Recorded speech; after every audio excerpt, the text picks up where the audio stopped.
بسم اللہ الرحمن الرحیم۔ السلام علیکم دوستو، دنیا بھر کی ون لائن خبروں میں آج آپ سنیں گے، لیکن اس سے پہلے اگر ہو سکے تو لائک، سبسکرائب اور بیل آئیکن کا بٹن ضرور دبا لیں۔ شکریہ۔ امریکی صدر ٹرمپ نے آرمی ہاسپٹل سے وائٹ ہاؤس پہنچنے پر اپنے پیغام میں کہا ہے کہ طبیعت بہت بہتر ہے، خود کو 20 سال پہلے جیسا محسوس کر رہا ہوں۔ ان کا کہنا تھا کہ جلد انتخابی مہم شروع کروں گا۔ وائٹ ہاؤس پہنچتے ہی صدر ٹرمپ نے ماسک اتار دیا۔ صدر ٹرمپ کا کہنا تھا کہ کورونا کو عوام خود پر حاوی نہ ہونے دے، کورونا سے نہ ڈریں اور باہر نکلیں، کورونا کو عوام خود پر حاوی نہ ہونے دیں۔ ہم کورونا کو ہرا سکتے ہیں، ہمارے پاس بہترین طبی آلات اور دوائیں ہیں، طبیعت بہت بہتر ہے، خود کو 20 سال پہلے جیسا محسوس کر رہا ہوں۔ ایران نے کہا ہے کہ اسے کوئی پرواہ نہیں کہ نومبر میں ہونے والے امریکی صدارتی انتخابات میں کون امریکہ کا صدر بنتا ہے۔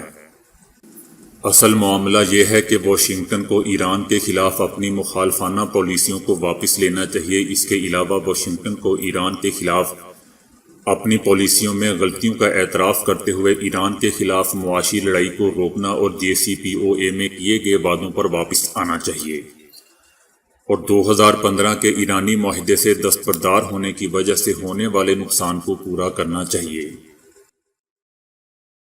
سعودی حکومت نے کہا ہے کہ عمرہ زیارت کی بحالی کے پہلے دن کسی بھی عمرہ زائر میں کورونا کا انکشاف نہیں ہوا۔ مسجد الحرم میں عمرے کے پہلے دن تمام زائرین کا ابتدائی معائنہ ہوا ہے، جس کے نتیجے میں کسی بھی زائر میں کورونا نہیں تھا۔ متحدہ عرب امارات نے سرکاری اور نیم سرکاری اداروں میں کام کرنے والے غیر ملکی ملازمین کے ورک پرمٹس اور انٹری پرمٹس دینے کا دوبارہ آغاز کر دیا ہے۔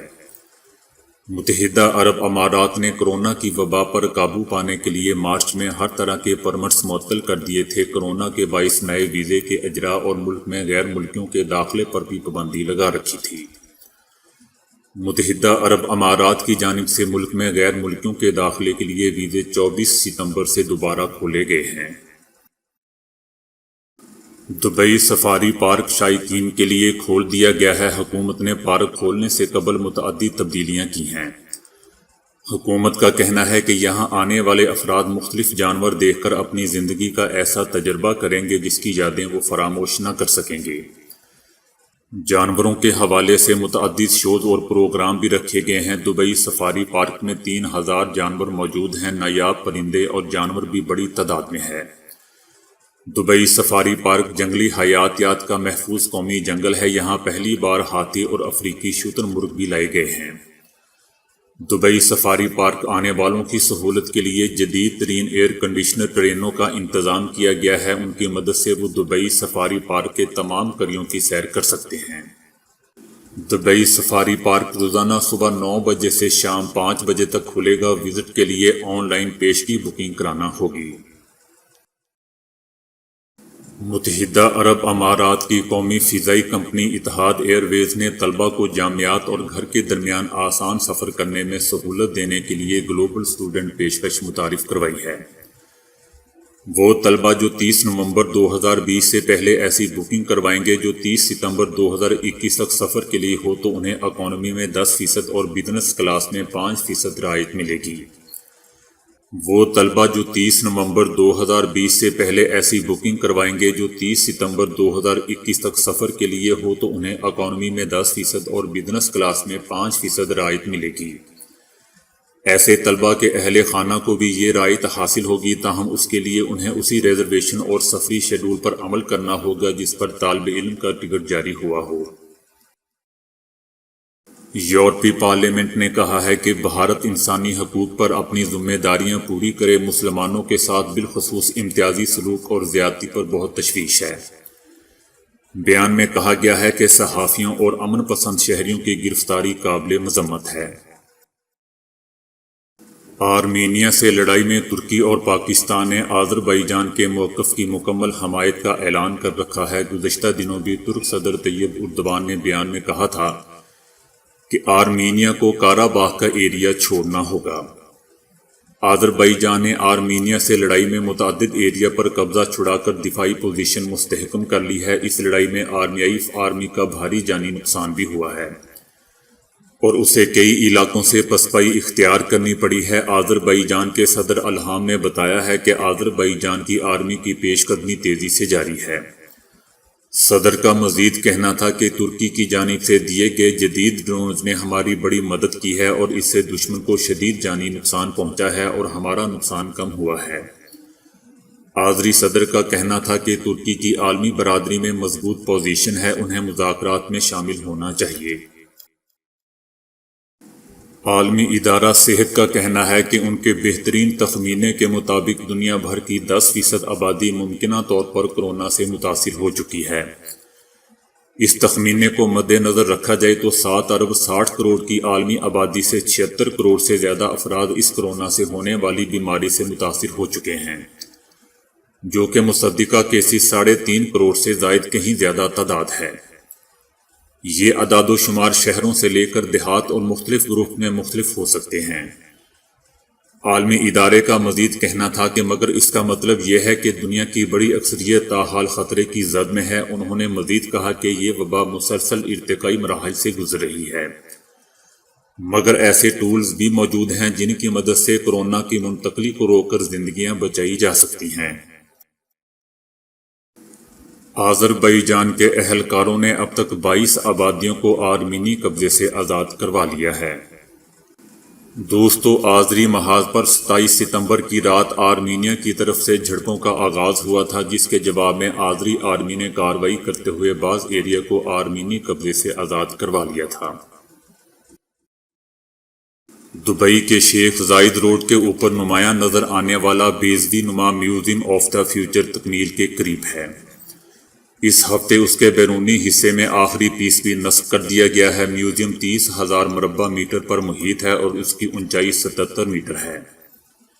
یہ کام روبوٹ سے تیار کردہ 1024 ٹکڑوں پر مشتمل ہے۔ میوزیم آف دا فیوچر میں نمائش کے لیے 7 منزلیں ہوں گی اور اس کے ڈیزائن میں کوئی ستون نہیں ہے۔ دبئی کے حکمران شیخ محمد بن راشد کا کہنا ہے کہ museum of the future global architectural icon ہے، جس سے پتہ چلتا ہے کہ انسانی معجزات ممکن ہیں۔ یہ انجینئرنگ کا ایک عالمی نمونہ ہے جس میں عربی زبان کی جھلک ملتی ہے۔ میوزیم کو اس برس ہی کھول دیا جائے گا۔ بھارتی ریاست کرناٹک کے شہر یادگیر میں سیلفی کے جنون نے 3 نوجوانوں کی زندگیاں خطرے میں ڈال دی۔ حیدرآباد سے تعلق رکھنے والے 3 سیاح آبشار کا نظارہ کر رہے تھے کہ اس دوران انہوں نے کنارے پر کھڑے ہو کر سیلفی لینا چاہی، لیکن پاؤں پھسلنے کے بعد ایک ایک کر کے تینوں پانی میں ڈوب گئے۔ جائے وقوع پر موجود افراد ایک سیاح کو بچانے میں کامیاب ہو گئے، جس کا نام ابراہیم بتایا گیا ہے، جبکہ عبد الرحیم اور عدنان نامی افراد پانی میں ڈوب کر جاں بحق ہو گئے۔ ملائیشیا کے وزیر اعظم محی الدین یاسین نے کہا ہے کہ کورونا سے متاثرہ وزیر کی اجلاس میں شرکت کے بعد انہوں نے خود کو قرنطینہ میں رکھنے کا فیصلہ کیا ہے۔ انہوں نے کہا کہ حالیہ دنوں میں انہوں نے اپنا کورونا ٹیسٹ کروایا تھا، جو کہ منفی آیا تھا، تاہم اجلاس میں کورونا سے متاثرہ وزیر نے شرکت کی، جس کے بعد انہوں نے احتیاطی تدابیر کے تحت خود کو الگ تھلگ کر لیا ہے۔ رانا ثناء اللہ نے کہا ہے کہ مریم نواز کو مخاطب کرنا شیخ رشید کو مہنگا پڑے گا۔ انہوں نے کہا کہ حکومت نے سیاسی رواداری ختم کر دی ہے، نیب کے ذریعے انتقامی کارروائیاں کی جا رہی ہیں۔ مسلم لیگ نون کی قیادت کے خلاف پہلے کرپشن کا بیانیہ لایا گیا، اب غداری پر اتر آئے ہیں۔ رانا ثناء اللہ کا کہنا تھا کہ نواز شریف کے خلاف غداری کا مقدمہ درج ہوا ہے، 3 بار کے وزیر اعظم کو غدار قرار دینا افسوسناک ہے۔ شیخ رشید کو تنقید کا نشانہ بناتے ہوئے رانا ثناء اللہ نے کہا کہ شیخ رشید نے مریم نواز کے بارے میں جو بیان دیا ہے اس پر خبردار کرتا ہوں کہ اپنی اوقات میں رہیں۔ اب حد ہو گئی ہے، مریم نواز کو مخاطب کرنا شیخ رشید کو مہنگا پڑے گا۔ شیخ رشید مسلم لیگ نون میں شامل ہونے کے لیے منتیں ترلے کرتے رہے تھے۔ پارٹی میں ان کی سفارشیں بہت اہم شخصیات کرتی تھیں۔ اس وقت نواز شریف کو کہا تھا کہ اس کو شامل کر لیں ورنہ یہ غلاظت پھیلائے گا۔ دوستو، وفاقی وزیر شیخ رشید نے ان کی دکھتی ہوئی رگ پر ہاتھ رکھتے ہوئے کہا تھا کہ مریم نواز نے 10 ماہ ٹویٹر اس لیے استعمال نہیں کیا کہ شاید انہیں باہر جانے دیا جائے۔ ان کا کہنا تھا کہ عمران خان اسمبلی توڑ دیں گے لیکن ان کو NRO نہیں دیں گے۔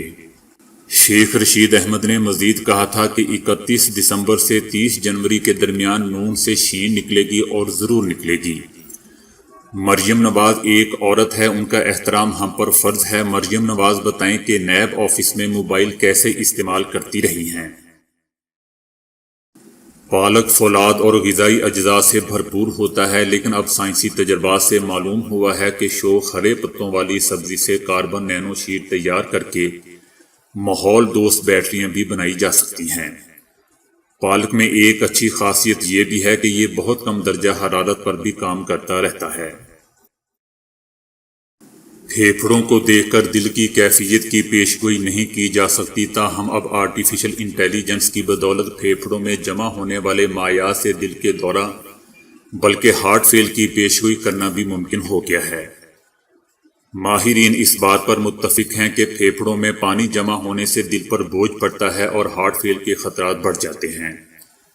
اس بنا پر سافٹ ویئر وہ تفصیلات نوٹ کر سکتا ہے جو ڈاکٹروں کی آنکھ سے اوجھل رہتی ہے۔ دوستو یاد رہے کہ عام حالات میں ڈاکٹر اس کا اندازہ نہیں لگا پاتے اور جان لیوا مرض خاموشی سے اندر پلتا رہتا ہے۔